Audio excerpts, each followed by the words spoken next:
Hi everyone, welcome to the Real Estate Tax Tips channel. My name is Cherry Chan, a chartered professional accountant located in Toronto, Ontario, Canada. And I'm on a mission to become the Google map for hardworking Canadians seeking financial freedom. And from time to time, I get the opportunity to speak to experts like Andy today. Andy Tran is an expert from Suite Additions, and we're going to dive deeper into the topic that he's so passionate about, building garden suite, building affordable housing for our overly populated Toronto and Southern Ontario. But before we get started, make sure you give us a thumbs up and hit the subscribe button below to stay on top of the latest tax tips. With that, let's get started. Welcome, Andy.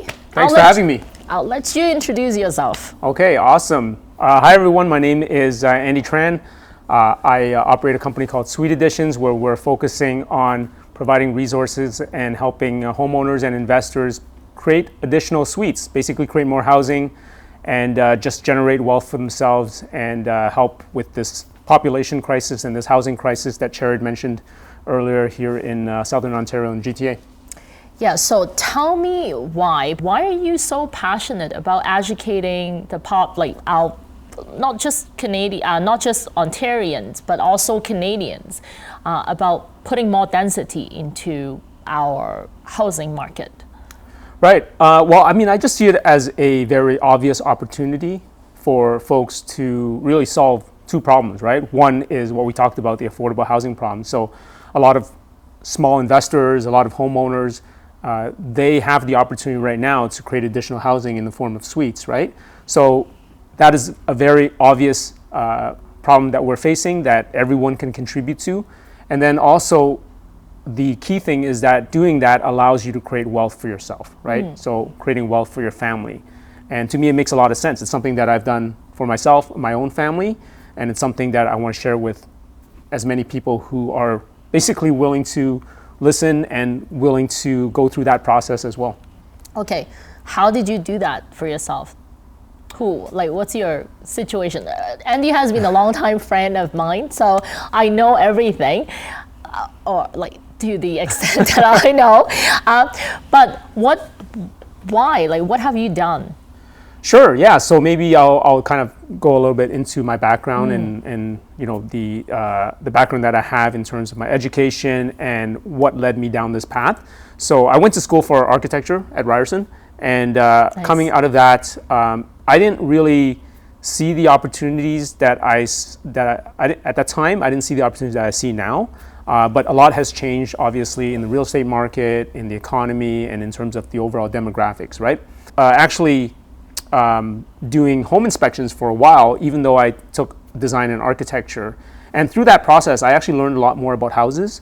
And then when I started investing in the late 2000s, like 2009, 2010 was when I was actually working with Irwin on properties. Then I really got deep into the, what I can do with the house and how I can improve it. And around the same time, I purchased my own property with my parents. So we were in a situation where, we sold the house that our family house that we grew up in.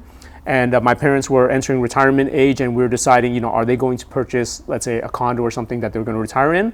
And then if I was going to look for a condo or something else. And it made sense at that time because I was kind of starting to settle down and starting to have a young family at the time. It made sense for us to say, why don't we combine our resources, purchase a property, and do a legal separate conversion, and just live together, but have that separation, right? So there's, a little bit of privacy, but still at the same time, one single property. And it worked out really well because, we were able to combine our financial resources. I was able to take extra money to invest in property. And it just seemed like a very obvious thing, right? And then as, we started our family, my parents were there, so, they were able to, spend time with the grandkids and, help look after them, while we focus on, the career and the business.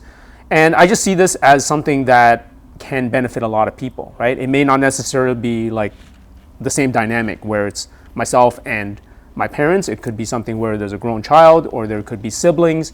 It just makes a lot of sense to combine resources. And because I see it as such an obvious opportunity, and given the real estate market where prices are, given the population demographics and all the changes in the economy, this is something that I see as benefiting a lot of people. So that's why I'm kind of passionate about it, if you can hear. Absolutely, absolutely. So I touched a little bit about the population explosion in Ontario. Right. So why is the government, or what is the government doing to handle the housing crisis in this type of population explosion? Depends on who you ask, right? But some will say that they're not doing anything, and then some will say that they're doing too much. Now, it's I would say that we're definitely headed in the right direction. Obviously, there's always things that can be done better, especially from a policy standpoint. But I would say generally the trend is that it is becoming more favorable to doing the kind of stuff that we're talking about. And I think it's because they recognize how dire of a predicament that we're in terms of the number of people that are living here. How many? And then, how many people are living in, well, actually, I don't know. Maybe I should ask how many people are coming in. Right, so the numbers, if you look at across Canada, the number that was the target a couple years ago was 400,000 people per year, and now they've actually upped that to 500,000 people. Out of that, a third of that, 500,000, is going to be actually being situated in Ontario, which is around 150,000 roughly, and then in the GTA is going to be 100,000, right?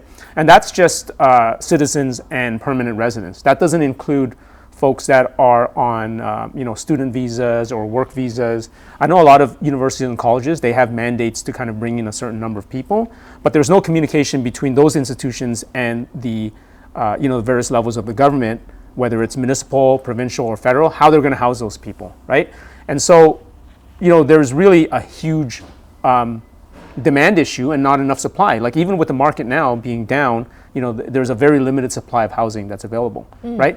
So, what the government has done is that they've relaxed a lot of the policies around real estate development and changing the structure and the use of existing properties to make it easier for homeowners to add in additional 1, 2, or even 4 units. So, right? For example, the latest one was the Doug Ford allowing the triplex. Yeah, so the latest one that I believe you're referring to is Bill 23, and really that at a high level is allowing up to 3 units as of right for every municipality in Ontario. Now, it's still going to take time to kind of go through, because even though their mandate is that they're going to allow these and they're going to ask the municipalities, they're actually going to mandate the municipalities allow these. It's going to take time for the municipalities to actually come with the bylaws that are going to be specific to them, like unit sizes, parking, and that sort of stuff. But that is coming down the pike for every city and town in the province. But there are cities and towns that actually already have that in place because they are more progressive, and they do see basically the writing on the wall that if they don't house these people, there's going to be just people that regular working class people that can't afford housing in their communities. Like you've preached these ideas, building garden suite, converting secondary suite, and you've helped so many clients, myself included, help me with my investment property. And what have you done? How do you actually implement what you preach? So the first thing that we really look at is the finances of the project, right? So I'm a big believer that if it doesn't make financial sense, it doesn't make sense at all, right? So we can take a property and we can subdivide it into 2, 3, 4, but it has to make sense. And being, in real estate investing for a period of time and kind of combining it with the technical sides of things in terms of the design and in terms of, how do we legally add in these additional units, I think it makes a lot of sense, right? So really, how do we apply it is we take a property and we kind of look at it holistically and say, what can we do to this property? How many units can we add? And then we really break it down and say, how are we going to fund this project going forward, right? Are we going to be able to have, $700,000, like $400,000 to do this project? In many cases, we don't, and a lot of our clients don't as well. So we'll take a phased approach, right? So what would make sense in a lot of cases is that, we would perhaps have the client purchase this property, we go through the work and they put in that second unit, they get that rented out, and then maybe they'll do a refinance, and then they'll build the third unit and potentially the fourth unit as well. So sort of a phased approach. So that's what we've done to one of our recent projects, and that's actually, I think, a very good strategy for most investors who want to be able to maximize the number of units, but may not necessarily have all the capital right up front to do the whole project. My understanding is that you actually did something similar to this Yep. on one of your investment property. Yes. Can you walk us through your own personal example and Sure. some of the numbers? Yeah, sure, absolutely. So we purchased a property in Brantford in April of 2021, and it was just over $600,000. I think $621,000. So that property had there wasn't much work to be done on the main unit of that, but we put in around $80,000 to convert the existing finished basement to a legal 2-bedroom unit. So we had to do all the proper fire separations. We had to put in a new kitchen and put in a new bathroom. And then what happened was that we were able to rent that out and then refinance the project, and then take out approximately $150,000, which funded the majority of our construction for the garden suite, which is the 3rd unit, right? And that's actually being wrapped up, and we're going to have that rented soon. And So- then we're going to refinance again. The cost of that build of the garden suite, Yes. so it is a completely separate building. Correct. And so when you purchase a property, you already had that in mind.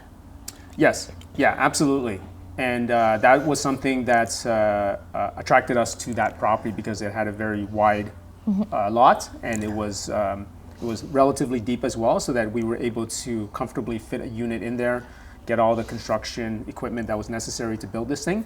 So that's why it's important for us to look at the whole project holistically. Even though we're going to take a phased approach, it's always a good idea, whether you're looking at your existing real estate portfolio or if you're going out there and acquiring property, is to kind of take that long-term view to say, what can I possibly do with that, right? So what I try to educate, my clients about, as well as, folks that are, following our content or YouTube channel, is that, whenever you're looking at a property, is think about long-term, like, what phases are you going to do? How are you going to finance it?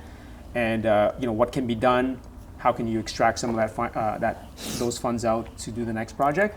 And just in a way that is kind of low stress, right? And not being over leveraged, because I know especially this time right now where interest rates are the highest it's ever been for 20 years now.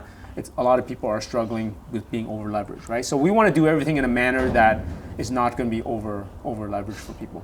So how much rent are you getting from your main building, and then how much rent are you expecting from this garden suite, and how big is your garden suite?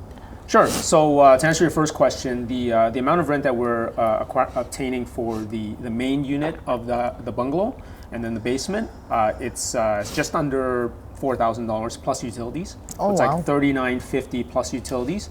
And then the expectation for the garden suite is going to be, conservatively, we're going to say $2,000 to $2,200 plus utilities. Oh, wow. And then the cost is around, the cost for us to build it was around $275,000. And that was our first build. Sorry, 270. $275,000. Wow. Yeah. And that was our first build. There's going to be efficiencies that we can improve on, things that we can tighten up. But my big thing was I really wanted to get through it as fast as I could, and then see the numbers and see where we can tweak, and then just kind of take the experience and knowledge from that one and just move on to the next project, as well as inform our clients as well. That's really cool. That's awesome. Have you been helping any of your clients to do the drawings for the garden suite? Yeah, as a matter of fact, we have about a dozen projects right now on the go in various stages. So anywhere between kind of the design phase and the city permits, the reviews, to full-on construction right now. So maybe in 6 months we'll do another video, and we're going to have a whole bunch of examples to show everyone. That's amazing. And how big are these garden suites? I would say that they would range anywhere between 500 to say 800 square feet, roughly. Right? There are some that are actually garage conversions. So anything from a single car garage to to a 2.5 garage that's converted, anywhere between a bachelor unit and a 2-bedroom unit. So those would be more kind of in the 500 square foot or under. And then we have brand new builds where they're between 500 to 800 square feet. And we always encourage people to try to do 2 bedrooms because it just makes sense, because the cost of construction is so high. When you can put in more bedrooms, the value is higher. And then also the demographic of the people that are living there is also wider as well. That's amazing. That's definitely a great way to force appreciation in your 100%. investment property. So thanks so much for coming on to our show. For anyone who are interested in learning a little bit about duplex conversion as well as garden suite, how can they reach out to you? Yeah, so people can reach out to me on my website at www.suiteeditions.com. And yeah, we have a ton of resources there, and people can download ebooks and really get an understanding of how to do a second suite, how to do a garden suite, but overall, really just kind of understanding the opportunities and the process. I really think that it is something that's beneficial for a lot of people. Whether you're an existing homeowner, whether you're a small investor that wants to be able to grow your portfolio, and obviously, create wealth and profit for yourself, but at the same time create the much needed housing, right? So you're doing something that's good for the community as well as various cities and towns across the province. That's amazing. Thank you so much for coming on. If you guys like the video, make sure that you give us a thumbs up. And if you have any questions about garden suite, legal duplex conversion, leave it in the comment section below. I will for sure drag Andy over to my YouTube channel to answer all your questions. Until next time, thank you for watching. Bye.